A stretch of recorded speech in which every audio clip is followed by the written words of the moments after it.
The name of the session is creating your own space, और ये बड़ी कमाल की बात हो रही है कि I'm talking to two people who command a combined audience of 51.6 lakhs on YouTube. And if I add Facebook, Twitter to it, and a bit of Instagram, sir, तो नंबर हो जाता है 1,10,00,000 के पार। अब इसमें सबसे बड़ी आयरनी सुनिए, इनका इंटरव्यू करने वाले की YouTube स्ट्रेंथ है 145 सब्सक्राइबर।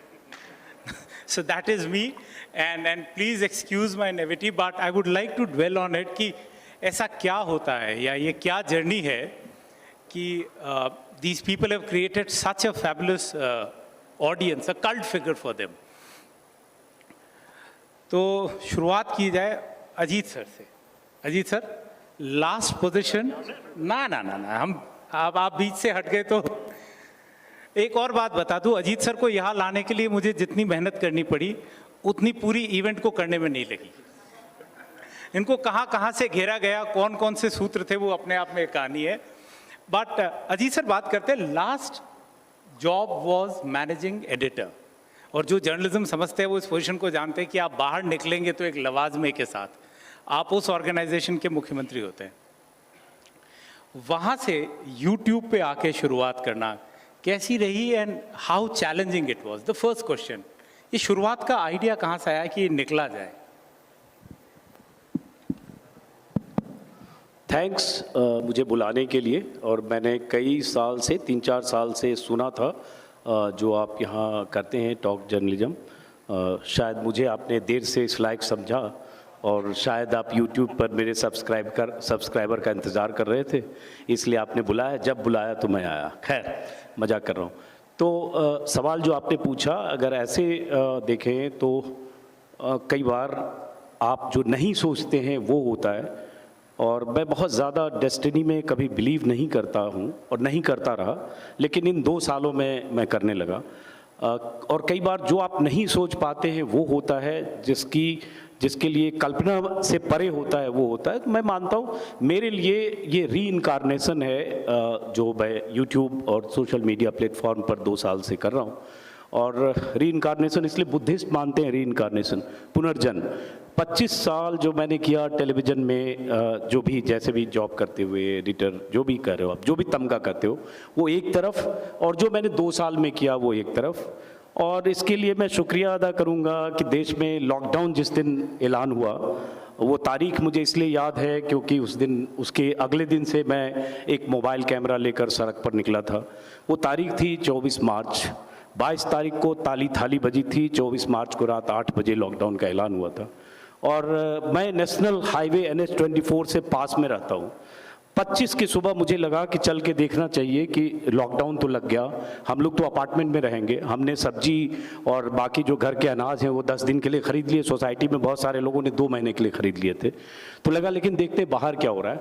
तब हमें वो भीड़ दिखी जो पैदल मजदूरों की, जो दिल्ली से यूपी की तरफ जा रहे थे। और जहाँ मैं रहता हूँ दिल्ली यूपी बॉर्डर है। और सुबह 6-7 बजे के आसपास में वॉक करके गया था, ट्रैकिंग सूट में था और मेरे पास मोबाइल था। और उसके बाद जब मैंने भीड़ देखी तब मैं वीडियो बनाना शुरू किया मोबाइल पर। तब मेरे पास यूट्यूब का कोई प्लेटफॉर्म नहीं था, मैं ट्विटर पर कुछ एक्टिव था, और लगातार मैं वीडियो बनाता रहा। और उसके बाद ट्विटर पर 2-2 मिनट के वीडियो पोस्ट करता था। और उसके बाद उसका जो रेस्पॉन्स मिला, या जो बेचैनी मैं देखा, कोई प्रेग्नेंट लेडी पैदल जा रही है, उसके साथ 5 महिलाएं उसको घेर के ले जा रही हैं। मैं उनसे पूछना कहाँ जाओगे, बता रहे बुलंदशहर। फिर मैं मोबाइल में देखता था जब बुलंदशहर यहाँ से तो इतना किलोमीटर है, आप कहाँ जा रहे हो, सुल्तानपुर। फिर मोबाइल पर देखता था कि ये तो यहाँ से 500 किलोमीटर है, तो कैसे जाओगे, किसी के पास कोई आंसर नहीं था। तो वहाँ से मैंने ट्विटर पर वीडियो डालना शुरू किया। 4-5 दिन ट्विटर पर ही मैं वीडियो पोस्ट करता था, उसका कुछ रेस्पॉन्स भी मिला। और मेरी बेचैनी कि मैं आधी रात को 2 बजे 4 बजे सुबह मैं लगातार सड़क पे ही रहा एक्चुअली, लेकिन मैं कैमरे पर नहीं था, कोई कैमरामैन नहीं था, मोबाइल से मैं ऐसे शूट करता था। ट्विटर की लिमिटेशन है 2 मिनट 20 सेकंड, शब्दों की तरह वीडियो का भी। तो ड्यूरेशन, मैं टीवी का आदमी हूँ, ड्यूरेशन का ख्याल रखता था कि मेरी स्टोरी 2 मिनट में कंप्लीट हो जाए, या थ्रेड बनाता था। और उसके बाद फिर मैं घर पे आके वीडियो अपलोड करता था। घर वाले, मेरी वाइफ या फैमिली वाले परेशान होते थे कि कोविड में लॉकडाउन है और तुम सड़क पे हो, लेकिन वो एक बेचैनी थी शायद, जब वो तस्वीर जितनी बार देखता था उतनी बार। और तब 30 मार्च वो तारीख थी, ठीक 4 दिन बाद 5 दिन बाद। और एक जैसे कहते हैं, हालांकि इसका सकारात्मक नकारात्मक दोनों मतलब कोई निकाल सकता है, भक्त बनर्जी कुछ और सोच सकता है, इनके नाम के साथ भक्त भी है, कि एक कहा जाता है आपदा में अवसर और आत्मनिर्भर भारत। तो मैं उस जो स्लोगन का मैं मानता हूं मैं किरदार हो गया कि आपदा में अवसर भी मिला और आत्मनिर्भर हो गया। 30 मार्च को मैंने यूट्यूब की आईडी बनाई और 30 मार्च को खोला, क्योंकि लिमिटेशन जो 2 मिनट का था उससे मैं मुक्त होना चाहता था। कुछ दोस्तों ने कहा आप यूट्यूब पे करो, और वहाँ से मेरी जर्नी शुरू हुई, जो लगातार पहले लॉकडाउन, फिर उसके बाद इलेक्शंस और फिर आगे। तो एक ही सवाल के जवाब में अगर लंबा बोलूँगा तो माइक आपने उठा भी लिया है। नहीं, तो आप जितना लंबा बोलना चाहे बोल सकते हैं। आपने भक्त बैनर्जी बोला तो मैंने कहा इधर भी टेम्प्ट हुआ जाए। भक्त बैनर्जी सबकी खिंचाई करता है। भक्त बैनर्जी से पूछा जाए, पोजीशन तो आपकी भी काफ़ी स्ट्रॉन्ग और ग्लैमरस थी, वाइस प्रेसिडेंट रेडियो मिर्ची, 110 जॉग, जिसमें से कुछ अभी शायद ऑडियंस में भी हैं, तो या तो उनकी संगत का असर था कि छोड़ना पड़ा, या कैसे रही ये शुरुआत और ये क्यों किया? आई थिंक एक टेक अवे जो होना चाहिए आज जो स्टूडेंट्स है खास करके, एंड अगर कभी ये कोई लाइव देख रहा हो या बाद में डिजिटल में देखेगा, इसमें एक टेक अवे ज़रूर है कि अजीत सर जो कर रहे हैं और जो मैं कर रहा हूँ उसमें एक कॉमनैलिटी है। और इस चीज़ पर बहुत सारा डिबेट डिस्कशन होता है कि अच्छा क्या स्ट्रैटेजी ली जाए सोशल मीडिया पे, अच्छा ये सोचते हैं, अच्छा ये टीम बनाते हैं, अच्छा ये ऐसा लोगो होगा। इनका जो एक छोटा सा स्टोरी अभी आपने सुना कि भैया ट्विटर पे ही काम शुरू हो गया था, उसके बाद ट्विटर के लिमिटेशन से बचने के लिए यूट्यूब पे काम शुरू हुआ। ना कोई स्ट्रैटेजी था, ना कोई सोच था, मैंने मेरे ख्याल से ज़्यादा नाम वगैरह भी नहीं सोचा होगा उन्होंने। Same story here, and the word is passion. And I think आज के दुनिया में जब मैं बहुत सारे यंगस्टर से बात करता हूँ, कुछ मिलते हैं with a lot of passion, but a lot of it I see is that वो पैशन एक चीज़ है जिसपे एक बड़ा क्वेश्चन मार्क है। मैं बहुत ही लकी अपने आप को समझता हूं कि एक वो बर्निंग पैशन था, नहीं तो मिडिल क्लास का लड़का जिसने नौकरी करना सीखा है, 10 साल टेलीविजन में काम किया, उसके बाद 5 साल रेडियो पे काम किया, अच्छा ओहदा था, कंफर्टेबल नौकरी थी, चुपचाप बैठो आराम से, क्या बोलने की जरूरत है। लेकिन कहीं ना कहीं वो एक पैशन था कि नहीं, पॉलिटिक्स फॉलो करना है, पॉलिटिक्स के बारे में बोलना है। अब उसके वजह से खतरे आएंगे, उसके वजह से आपको कुछ स्टेप्स लेने पड़ेंगे। सो beyond a certain point of time what happened is, बड़ा एविडेंट होने लगा कि मैं जिस तरीके से बात कर रहा हूँ, जिस तरीके से ट्वीट कर रहा हूँ, जिस तरीके से वीडियोस बना रहा हूँ, कि भाई मुझे एक डिसीजन लेना होगा, या तो शांत बैठिए आराम से अपना काम करिए, केबिन में एंजॉय करिए, कॉर्नर केबिन है, क्या प्रॉब्लम है जिंदगी में, या फिर आप अपने आप शुरू करिए। जैसा इन्होंने शुरू किया वैसा मैंने 4 साल पहले शुरू किया। The thing about भक्त बैनर्जी however is different। एक तो है पॉलिटिकल सैटायर, जो कि इस देश में अभी भी बहुत नेसेंट है, और मैं इस बात से बहुत सैड रहता हूं कि दुनिया की लार्जेस्ट डेमोक्रेसी हम अपने आप को बताते हैं, लेकिन मैं देखता हूं कि अमेरिका में हर टेलीविजन नेटवर्क में एक लेट नाइट शो मिलेगा आपको स्टीवन कोलबेर मिलेगा, आपको जिमी किमिल मिलेगा, आपको जॉन ऑलिवर मिलेगा, लेकिन इंडिया में 800 न्यूज चैनल है। आप मुझे बता दीजिए रात को कौन सा पॉलिटिकल सैटायर शो मिलेगा जहां थोड़ा सा पॉलिटिशियंस की टांग खींची जाएगी। एक जमाने में बस एक ही हमारे पास एग्जांपल रह जाता है, शेखर सुमन। तो एक तो वो था कि कहीं ना कहीं पॉलिटिकल सैटायर को फिर से, और वो मैं लिखता था, और वो ये लिखते थे, इनका ये हिस्ट्री मुझे रिसेंटली मालूम चला, पोल खोल ये लिखते थे, तो वो कहीं लाने का एक था। और दूसरा भक्त बैनर्जी का बहुत इंटरेस्टिंग, एक लाइन में बोलूंगा कि जब मैं लिखता था ट्वीट तो मैं सोचता था इसको कैसे पकड़ेंगे लोग, इसको कैसे घुमाया जाएगा, इसको कैसे मिस इंटरप्रेट किया जाएगा। तो अपने ही ट्वीट को फैक्ट चेक और भक्त चेक करते करते भक्त बैनर्जी का कैरेक्टर इमर्ज हो गया, who thinks only from his heart and not from his mind, and उसका सिर्फ एक ही एक love hai for the supreme leader, and that is what it is. The way the supreme leader comes, but how about the name Deshbhakt? Why was? See, very short answer to that. आज जब मैं 4 साल पहले जब ये channel launch किया था तो मैंने एक न्यूज़ लॉन्ड्री के साथ पार्ट टाइम काम किया था, और वॉइस और सीरियस हम लोग एक एपिसोड बनाते थे। जब मैंने अपना काम करना शुरू किया तो एक ही थॉट प्रोसेस था कि भैया सारे के सारे तो सर्टिफिकेट दे रहे हैं, तुम नेशनलिस्ट हो, तुम एंटी नेशनल हो। एक ज़माना काफ़ी चला था जब आजकल कोई उतना गो टू पाकिस्तान भी नहीं बोलता है, गो टू बांग्लादेश तो बोलना लोगों ने छोड़ ही दिया है, पता नहीं क्यों, उनकी पर कैपिटा हमसे ज़्यादा हो गई है इसीलिए। हाँ, तो मैंने सोचा कि चलो सभी सर्टिफिकेट देते हैं तो मैं ही देशभक्त बन जाता हूं, मैं ही सबसे बड़ा सर्टिफिकेट दूंगा, तुम मुझे क्या सर्टिफिकेट दोगे, लो मेरा नाम ही है, उसको मैंने ट्रेडमार्क रजिस्टर्ड भी करा के रखा है कि मैं ट्रेडमार्क रजिस्टर्ड द देशभक्त हूं। आप बताओ। So at least there is one bona fide Deshbhakt, certified. But all this thing is fine. Ajit sir, आपने कभी बोला कि मैं वहाँ से निकलना शुरू हुआ, पर मेरा क्वेश्चन अभी भी ये था, जब आप ये जर्नी बिल्ड करते हैं तो working in an environment when you have a network or a team with working in a space, because मुझे आपका, जैसे आपने बताया, आप खुद लेके जाते थे, कैमरामैन नहीं था, मैंने आकाश का स्टूडियो देखा था which was a very little room with one person from Jodhpur as an intern, and now happy to see that he has a team of 5 to 7 people that works on. क्योंकि ये भी कई लोगों का एक myth है कि इस पे आप काम करें तो टीम कैसे बिल्ड होती है, can you survive on being just, because आप दोनों की स्ट्रीम बिल्कुल अलग है। बाकी जैसे कल यहाँ पे कुछ यूट्यूबर्स थे, वो अलग अलग प्रोडक्ट्स अलग अलग लाइन में काम करते हैं, तो देयर इज़ मोनेटाइजेशन, एक रिस्क रहता है। और एक मैं उस पर भी आऊँगा कि जब हम इसकी बात करें कि how the team builder up, what is the risk and the fear factor that keeps on you? देखो, रिस्क तो आज की बात करोगे तो फियर फैक्टर और रिस्क बहुत है। अभी जुबैर 26 दिन के बाद जेल से आया है, तो हम लोगों को भी लगता है कि पता नहीं किस जेल में जाना पड़े।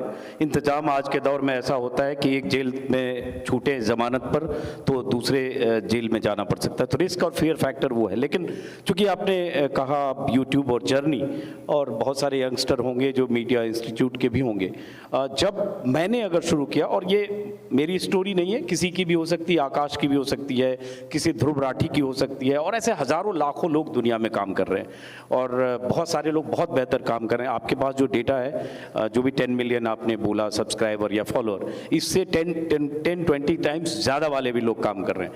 लेकिन सिर्फ एक ही चीज़ होती है कि आप कंटेंट कैसे अपने हिसाब से, अपने कन्विक्शन से आप सोचते हो। और जो जैसे रिस्क फैक्टर या फियर फैक्टर जो कहा, हम जैसे लोग जो 50s के बाद हैं, तो एक होता है आपका बैगेज होता है दिमाग में, आपकी पोजीशन की, आप जिस चैनल में काम करते हो, 400 से 600 लोगों की टीम होती है, बहुत तरह की झिझक होती है कि कैसे जाओगे। आप पहले शूट करते हो 10-10 लाख के 6 कैमरा और वो भी वैन और बड़ा सेटअप और बहुत बड़े शोज, 4 गेस्ट रिलेशन के लोग, 6-7-10 लोग प्रोटोकॉल में, और सडनली वो सब से हटके आप सड़क पर जब उतरते हो आपके पास कोई नहीं है। मैं छोटी सी चीज़ बताऊंगा, और 26 मार्च वो तारीख थी, 25 मार्च से मैंने शुरू किया।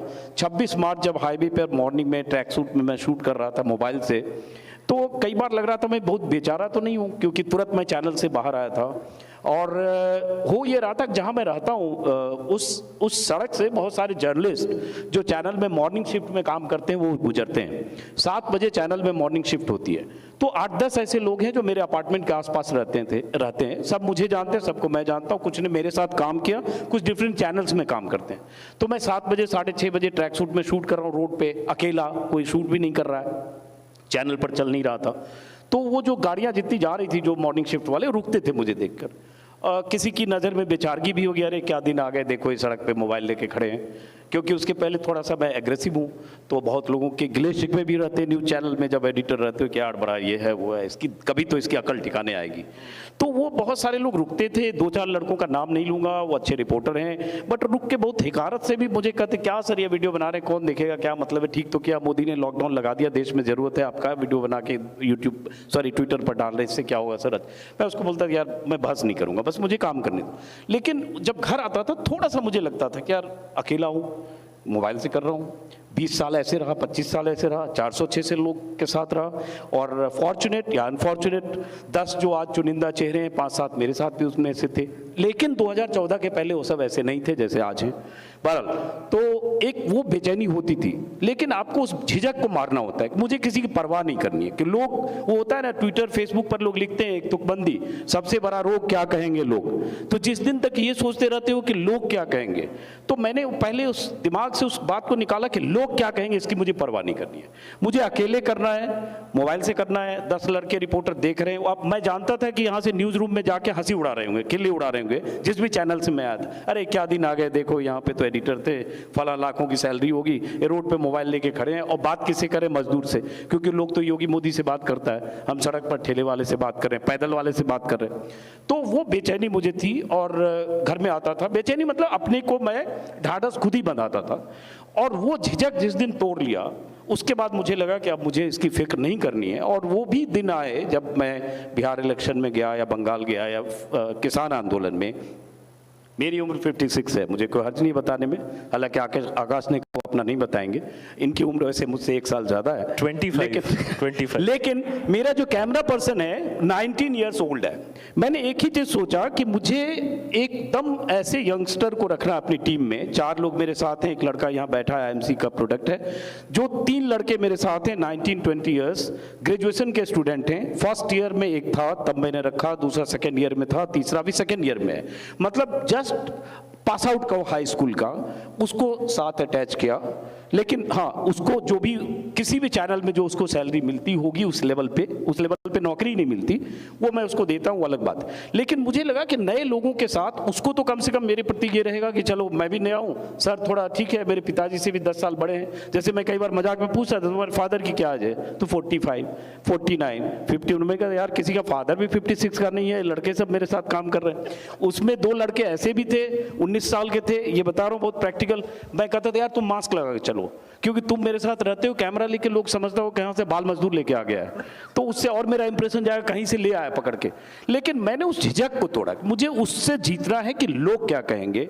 और आप बड़े कैमरे से शूट कर रहे हो, DSLR से कर रहे हो, 5 लाख का कैमरा, 10 लाख का कैमरा, मेरे पास मोबाइल। लेकिन हाँ, मुझे मेरे भीतर वही कन्विक्शन था कि मुझे जो दिख रहा है वो दिखाना है, जो कई जगह नहीं दिख रहा है वो खास तौर से दिखाना है।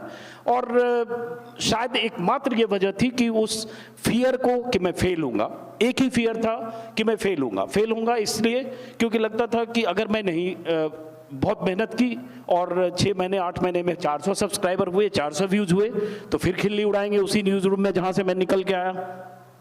तो इसकी चिंता होती थी। कुछ लोग ट्विटर पर लिख भी देते थे, फेसबुक पर, वो अभी भी लिख देते हैं।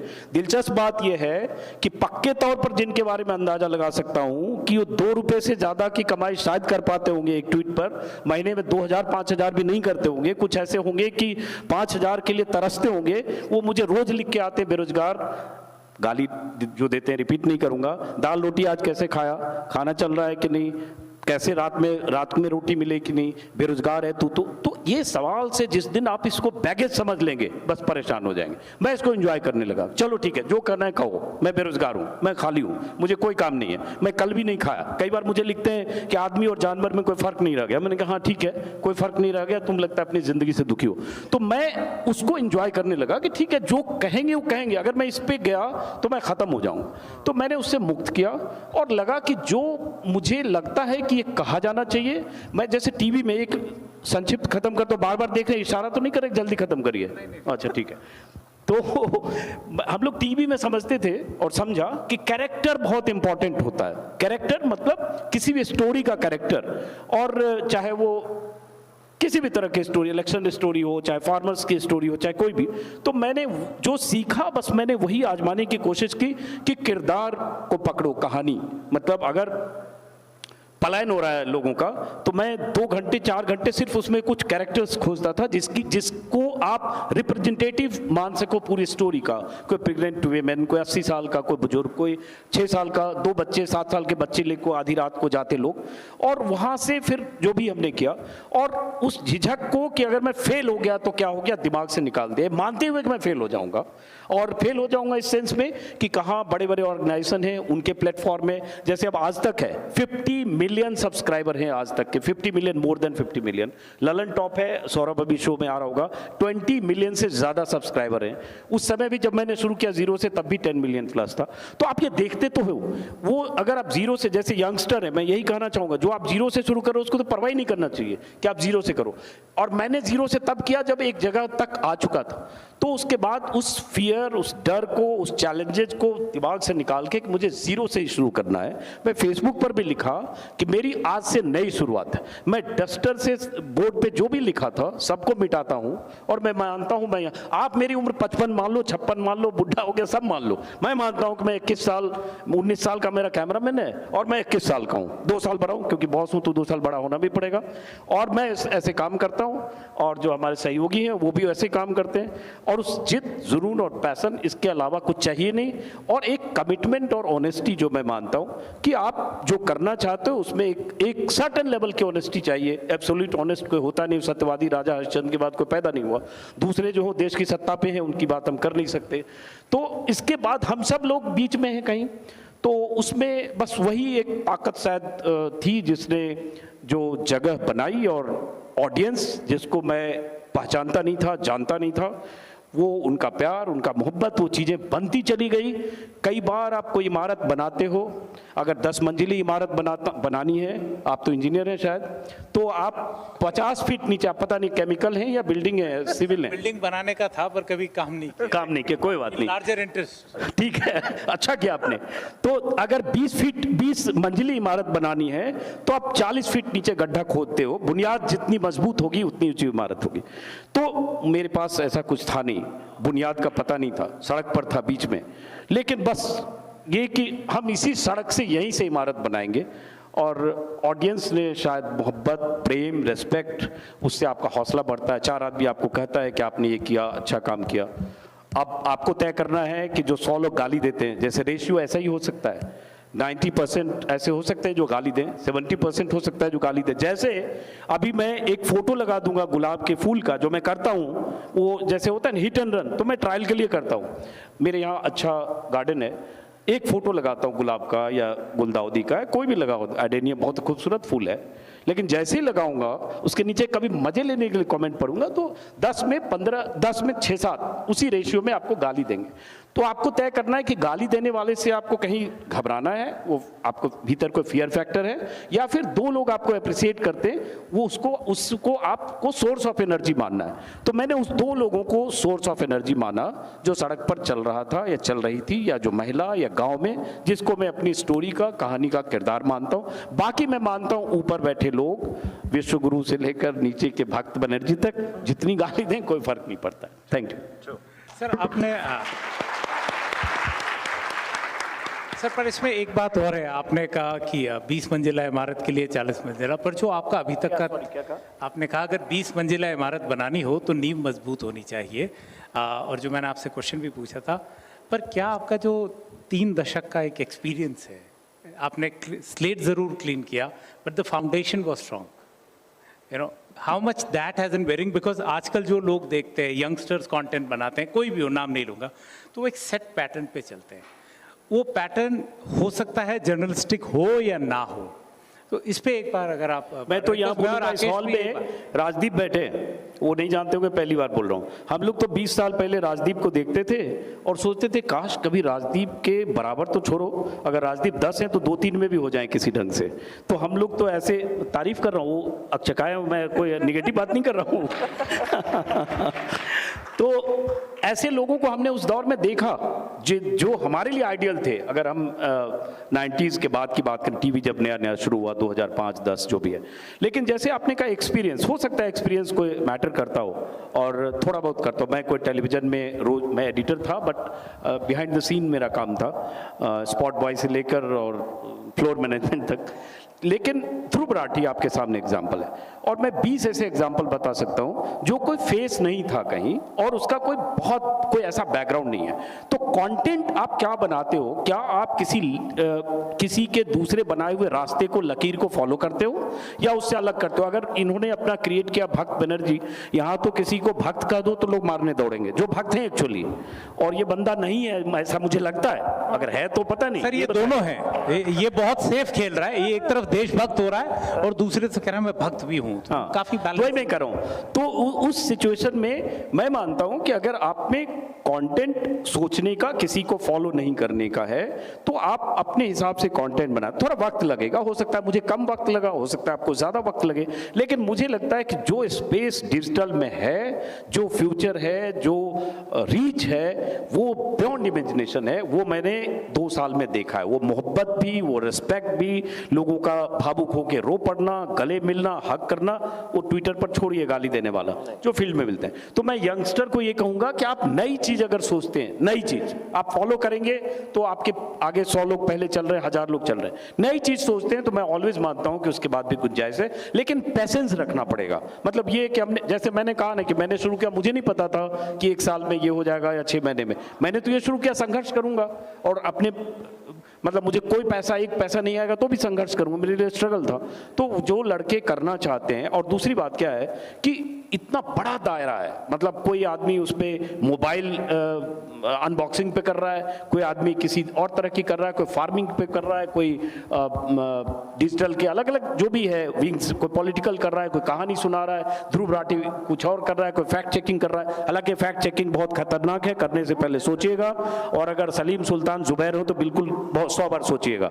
मैं अजीत हूँ, आधा अंजुम में फंस जाता हूँ, अजीत होने से बच जाता हूँ। बहरहाल तो वो अगर करते हैं तो मुझे लगता है थोड़ा रास्ता लंबा है, लेकिन ऐसा नहीं है कि अचीव नहीं कर पाएंगे। आकाश, अजीत सर ने बात कही फैक्ट चेकिंग की, तो अभी हम भी बात कर रहे थे कि आपको क्या लगता है इस स्पेस में जिस तरह का कंटेंट आप बनाते हैं, एक तो कंपटीशन क्या है और फियर क्या है? क्योंकि आप बहुत थिन लाइन पे ट्रेड करते हैं। सो ऑब्वियसली थिन लाइन है। Before I get to that, एक चीज़ जो अजीत जी कभी खुद एडमिट नहीं करेंगे, बट मैंने उनका थोड़ा सा ग्रोथ देखा है, and it is very important for at least the youth to understand this. तो जैसे बात हुई थी कि मैनेजिंग डायरेक्टर हैं, एडिटर, सॉरी मैनेजिंग एडिटर हैं, फिर फैक्ट चेक गलत हो गया, फैक्ट चेक हो जाएगा। सो मैं इनसे शायद 1 या 2 बार मिला हूँगा, टीवी के सिलसिले में 1 या 2 बार मिला हूँगा। इन्होंने जब अपना यूट्यूब चैनल शुरू किया, तब ये मुझे कभी कभार फोन किया करते थे और बोलते थे, माफ करना आकाश, थोड़ा सा स्टूपिड सवाल पूछो। मैंने कहा सर कोई सवाल स्टूपिड नहीं, आप पूछो ना।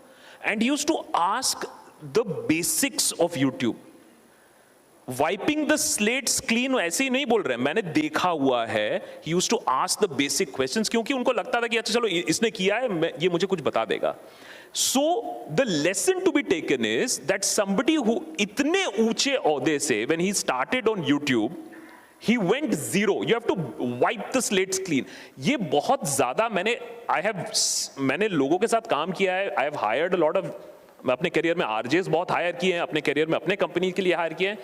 It is very difficult for a lot of people to say नहीं यार मुझे नहीं आता है, नहीं यार मुझे पूछना है।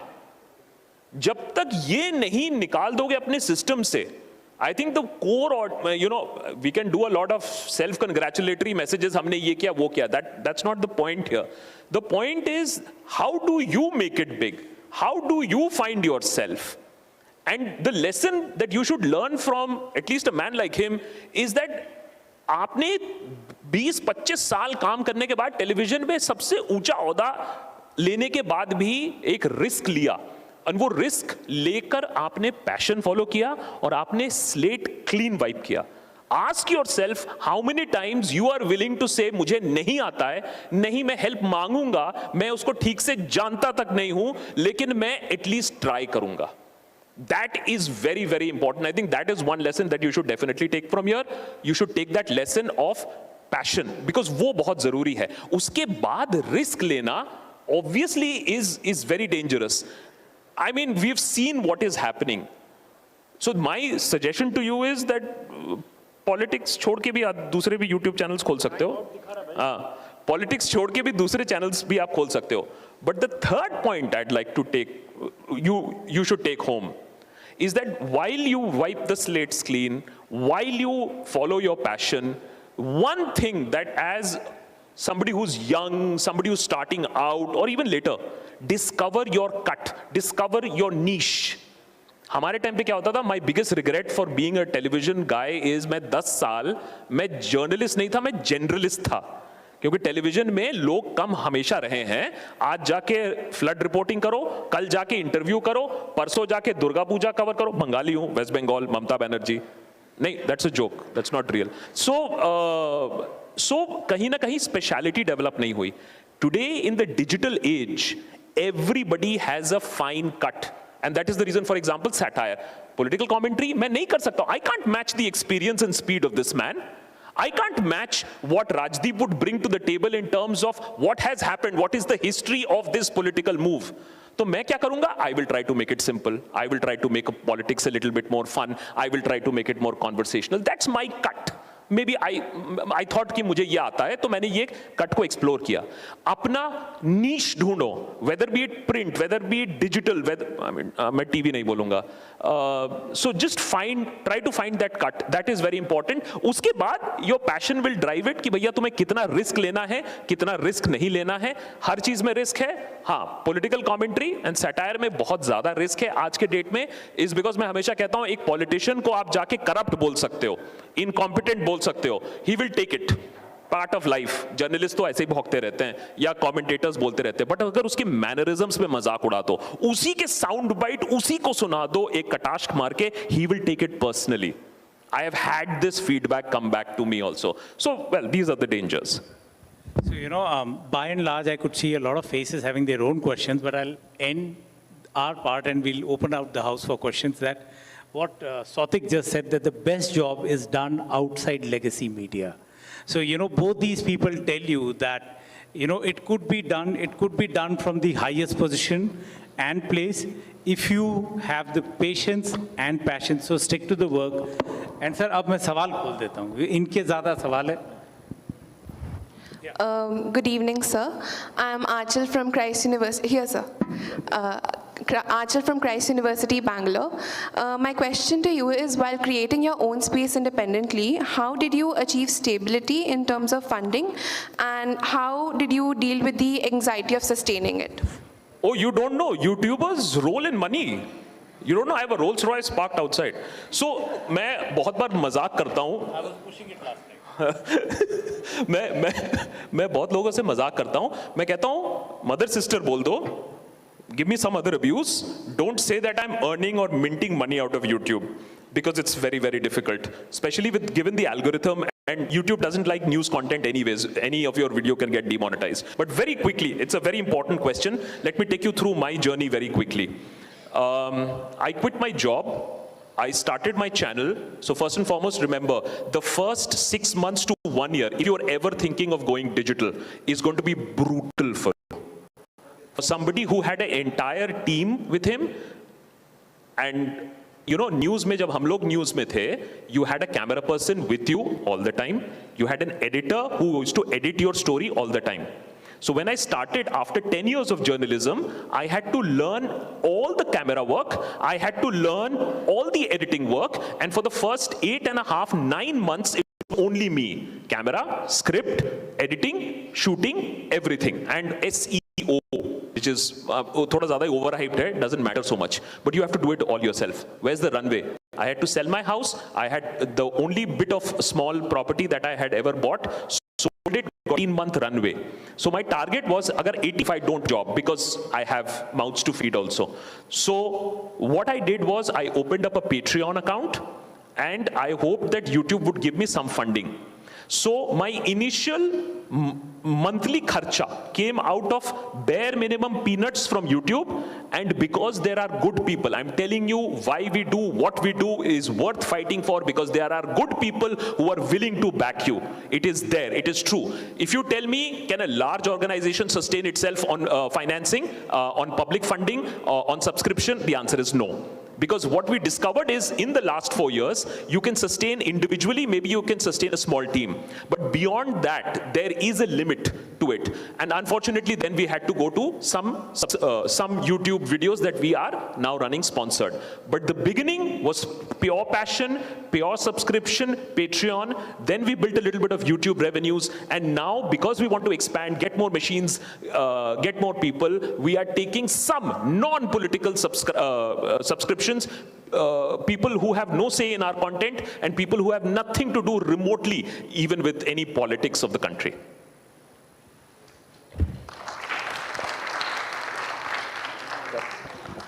Good evening, panelists. Tanisha from Christ University, Bangalore. So my question to you is, because you're working on a political satire, is there the fear of being booked under UPA and other stuff always there? Is that a constant threat prevalent in your You job? followed the Zubair case, right?